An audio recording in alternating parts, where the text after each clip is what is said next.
Olá, tudo bem? Bem-vindo novamente. Eu sou o professor Lucas Nogueira, sou fisioterapeuta, especialista em quiropraxia pelo COFITO e estou aqui para falar mais um pouquinho sobre a história e filosofia da quiropraxia, tá bom? Isso tudo voltado para o aprendizado dos fisioterapeutas. Então, continuando, o nosso vídeo inicial, a quiropraxia ela é americana, criada por D.J. Palmer em 1895. Tá? Falamos também a respeito do primeiro ajuste, como ele ocorreu e da onde surgiu o nome chiropractor, Chiropractic ou prática com as mãos no Brasil, quiropraxia, que deve ser realizada pelo fisioterapeuta especialista em quiropraxia devidamente aprovado na prova do COFITO. Na época, voltando lá para trás, na época do D.J. Palmer, ele começou a licionar quiropraxia, tá? Para um grupo pequeno. E neste grupo pequeno ele teve como um dos seus primeiros alunos o filho, B.J. Palmer, Bartlett Joshua Palmer, tá? Que foi posteriormente conhecido como desenvolvedor da quiropraxia.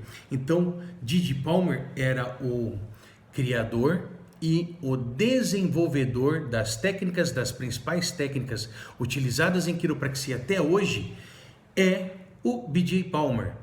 Tá? Nesta época, eles tiveram vários atritos, O D.J. Palmer teve vários atritos com o Andrew Taylor Still, conhecido como o criador da osteopatia. Eles faziam, cada um queria falar que a sua técnica era mais eficiente e trocavam artigos, dizendo que a técnica era melhor e que esses artigos falando, não vamos falar assim, falar mal, mas tentando de alguma forma diminuir a outra profissão, tá bom?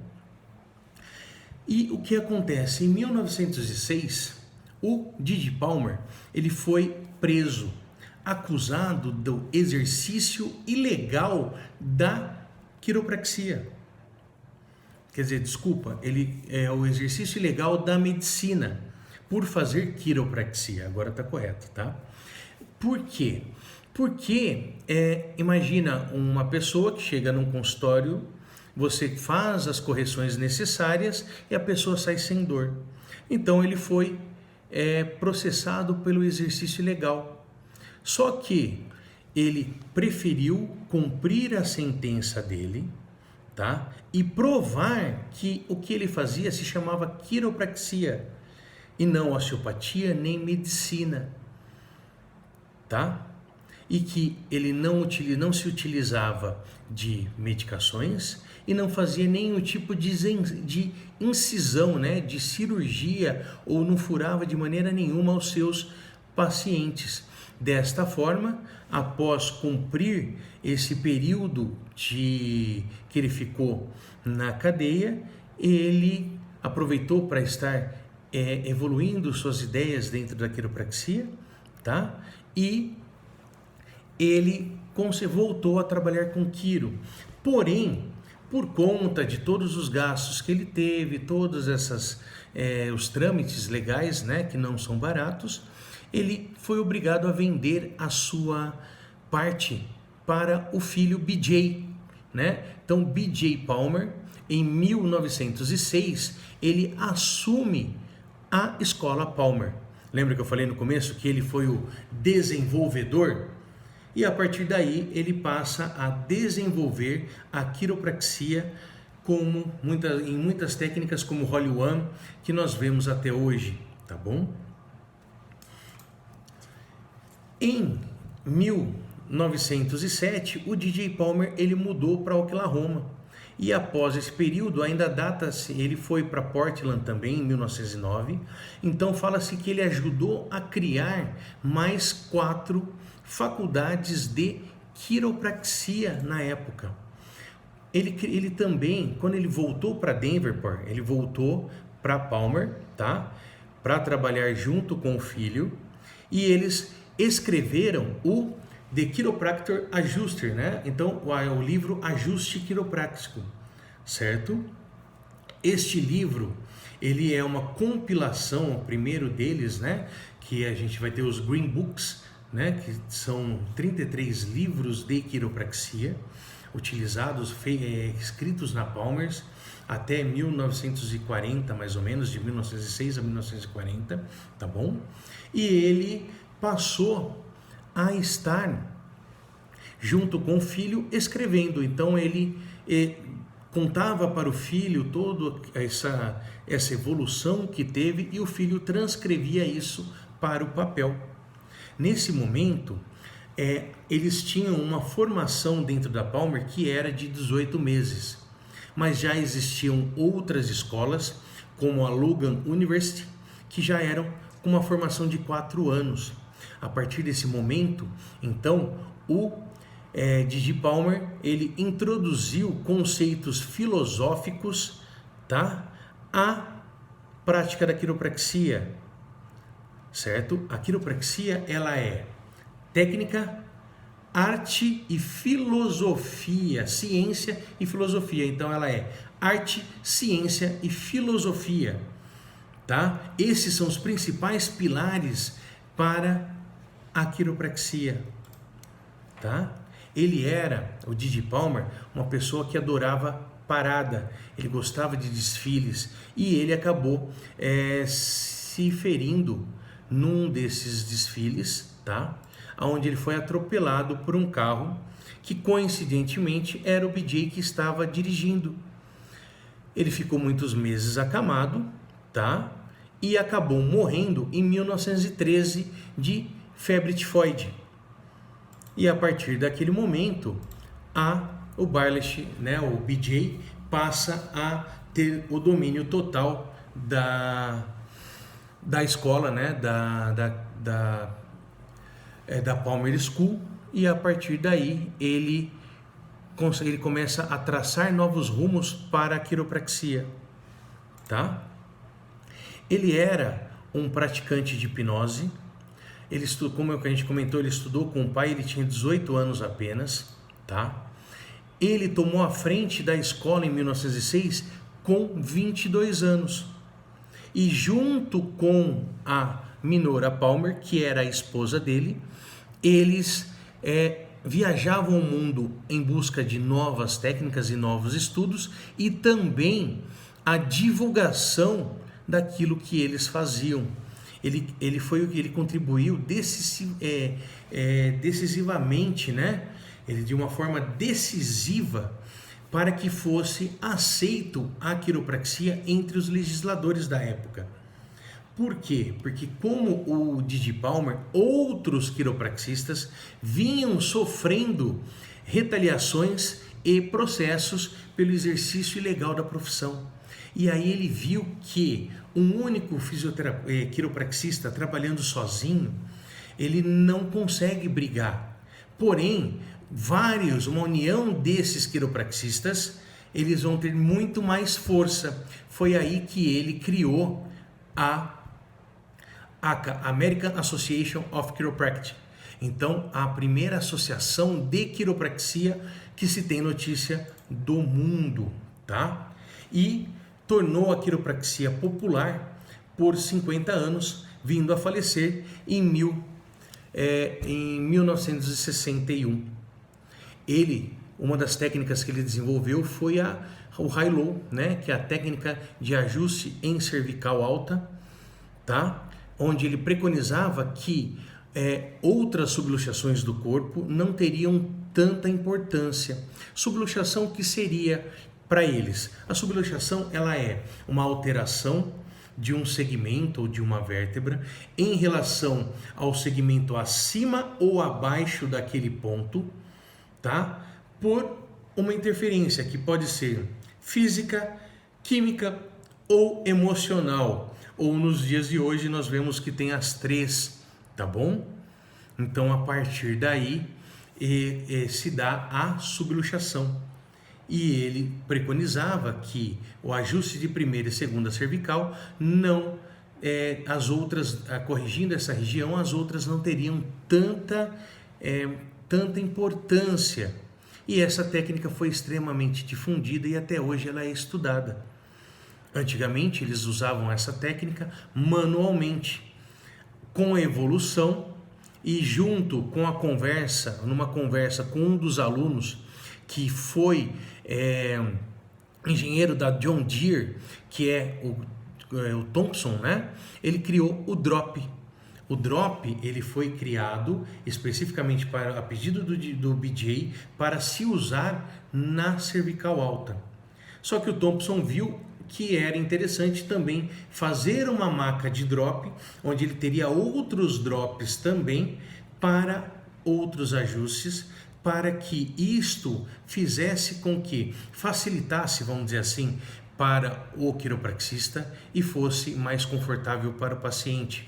Imagina esse quiropraxista que atende 15 pessoas ao dia, se fosse manualmente ao final do dia, como que ele estaria e depois de alguns anos? Então o drop veio para estar auxiliando o quiropraxistas nos ajustes dele, tá bom? E posteriormente esse drop também foi introduzido na osteopatia, tá? Então as aulas da Palmer sempre foram aulas extremamente cheias, tá? Vou mostrar para vocês aqui uma foto de uma das aulas da Minora Palmer, tá? Deixa eu ver se eu consigo mudar aqui, não estou conseguindo, eu vou virar então, tá bom?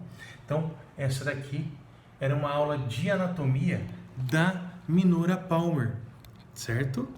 E ela, que era, como eu falei anteriormente, esposa do BJ Palmer, foi conhecida posteriormente como a dama da quiropraxia, exatamente pelo seu jeito impecável e porque ela foi por 30 anos professora e também tesoureira e membro facultativo da escola.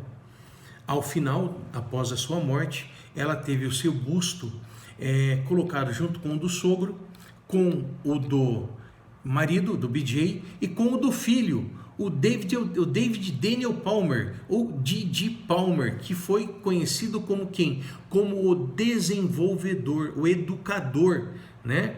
Ele que educou. Então, o pai dele foi o desenvolvedor, o vô dele foi o descobridor e ele foi o educador, foi aquele responsável em transformar a escola Palmer, a faculdade Palmer, no que ela é nos dias atuais, tá bom?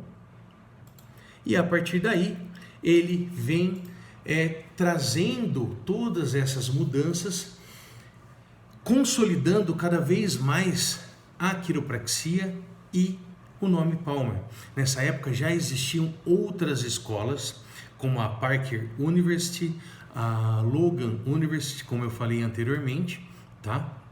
E em 1908 foi criado o primeiro curso de graduação em quiropraxia, né, um concurso oficial.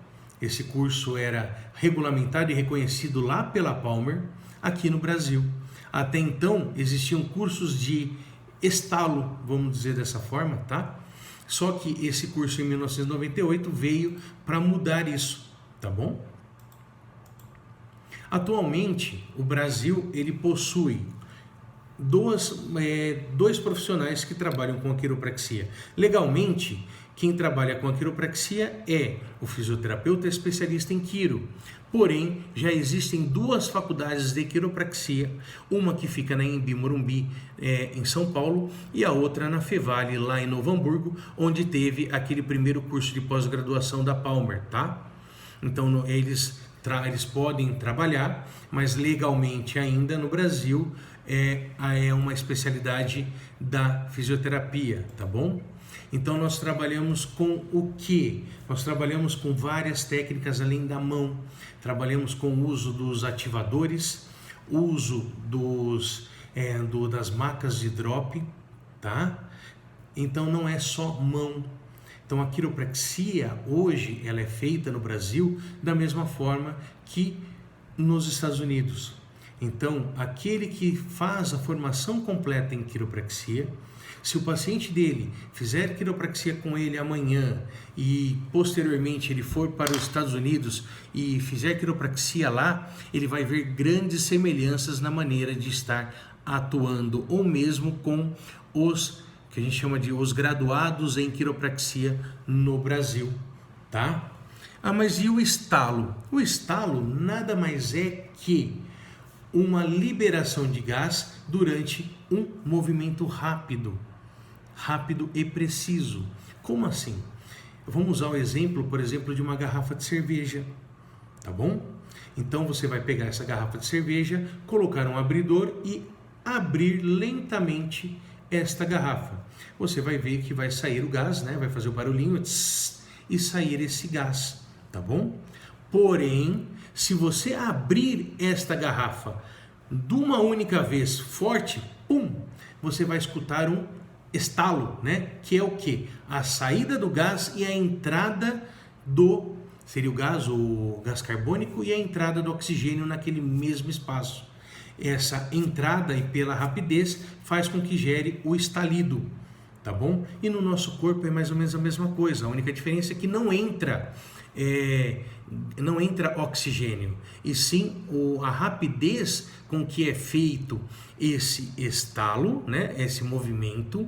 Aquela articulação normalmente ela vai estar rígida, então a partir do momento que você dá movimento a ela, um movimento durante um abrupto, né?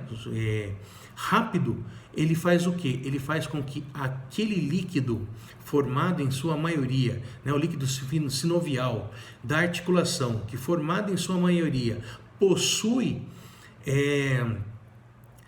gás carbônico, gera o que? Uma bolha de gás e você escuta o estalido, tá bom? Então nós temos o que? Então o que é esse barulho, esse movimento? Esse movimento nós chamamos de thrust. O thrust, ele é o que? Ele é um movimento rápido e específico que vai gerar um movimento daquele segmento, daquela vértebra, ou daquela articulação, e muitas vezes vai gerar o barulhinho, tá bom? Na quiropraxia só existe ajuste rápido? Não. Nós temos também os ajustes low force, que são ajustes, por exemplo, em liberação de tecidos moles, como as técnicas de Graston ou Factor, né? Que no Brasil nós conhecemos muito pela parte de liberação miofacial, porém os conceitos são um pouquinho diferentes, que nós vamos entrar posteriormente, tá? Em relação a isso. Então, nós temos as principais técnicas que hoje são utilizadas na quiropraxia americana, a técnica diversificada, que é aquela que foi preconizada por Didi Palmer, a técnica diversificada em extremidades, que é o que nós usamos muito na quiropraxia esportiva, tá? Que é o ajuste de tornozelo, joelho, quadril, pé, punho, ombro, cotovelo, né? Então muitas vezes você vai ver o quiropraxista atuando diretamente com o atleta dentro de quadra ou na lateral do campo também, tá bom? Nós temos ainda o Activator, que é a quiropraxia instrumental, utilizando um aparelhinho, que nós falamos que seria o quê? A quiropraxia sem estalo, né? Para aquelas pessoas que têm medo de estalo, têm fobia de pensar no estalo ou achar que o estalo vai machucar de alguma forma. Isso não ocorre.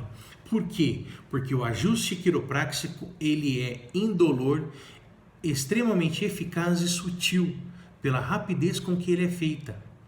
Tá? Então a pessoa não sente dor no ajustar. Tá? Técnica de Gonstein, uma das principais técnicas utilizadas, ela trabalha muito alterações de segmentos de posterior para anterior, tá bom? E é uma das mais difundidas pelo mundo também. Depois nós temos a técnica de flexodistração, que é o uso de macas especiais que vão fazer a tração do segmento, seja ele cervical ou lombar, ou mesmo também movimentos de extensão do tronco, que se assemelham aos movimentos utilizados na técnica Mackenzie, tá? Nós temos também a técnica Thompson, como eu falei, é uma das que eu mais trabalho, que é o uso da maca com drops específicos, onde ela segue um protocolo para ajustes, tá? A gente consegue ajustar com o drop qualquer segmento do nosso corpo. E depois nós temos ainda o SOT, né? Que até é o Sacro-Occipital Technique, também conhecido na osteopatia como Desjardins, que utiliza-se de cunhas para o ajuste quiropráxico. É uma técnica também low force, uma técnica leve e que não promove desconforto para o paciente. Nós temos também a cinesiologia aplicada. Nós vamos ter também o NIMO, que é mais uma técnica de quiropraxia sem ajuste de estalo, são técnicas low force. Então a quiropraxia não é só estralar. Lembra que eu falei? O estalo faz parte da quiropraxia, mas a quiropraxia não é só estralo. Tem as técnicas de crânio específica, nós temos as técnicas biofísicas, que se utiliza de equipamentos específicos para ajudar na correção, ou mesmo as palmilhas de postura, também poderíamos colocar como técnicas biofísicas, o upper cervical ou o Tog recoil, que é aquela técnica que eu falei, preconizada pelo BJ, tá? É uma técnica que vai pegar sempre C1 e C2, e geralmente, por conta da rapidez e pelo uso do drop, ela não tem cavitação. Dificilmente, quando você se utiliza do drop, você vai escutar um estalido, tá? Então, por isso que, mais uma vez, estalo está na quiropraxia, mas ele sozinho não é quiro. Temos a técnica de Logan, aí nós vamos ter também o Merck, o sistema Merck, nós vamos ter o Piercing Steel Valgon, são técnicas específicas de quiro. Aí nós vamos ter a quiropraxia somato-visceral também, que é a parte de víscera, o tratamento das vísceras, alterações de vísceras no corpo humano, tá? Então nós temos vários outros tipos de alterações e nós conseguimos ver que dessa forma a quiropraxia no Brasil ela é extremamente vasta e complexa, por isso da necessidade dos 2 anos de formação, tá bom? Quero deixar aqui o meu WhatsApp, tá? Quem quiser falar comigo é 16 98121 4680, pode me mandar mensagem nele, ele é só para mensagem, tá bom? Quem quiser também, nós temos as páginas do Facebook Quiroprática Araraquara, a página, tem também o meu perfil que é Lucas Nogueira Quiropraxia Araraquara. Temos ainda a parte no Instagram, que nós vamos ter o Quiroprática Araraquara e Dr. Lucas Nogueira também. Então, um forte abraço para todo mundo e me segue lá que nós vamos conversando e prometo tirar todas as dúvidas que vocês tiverem, tá bom?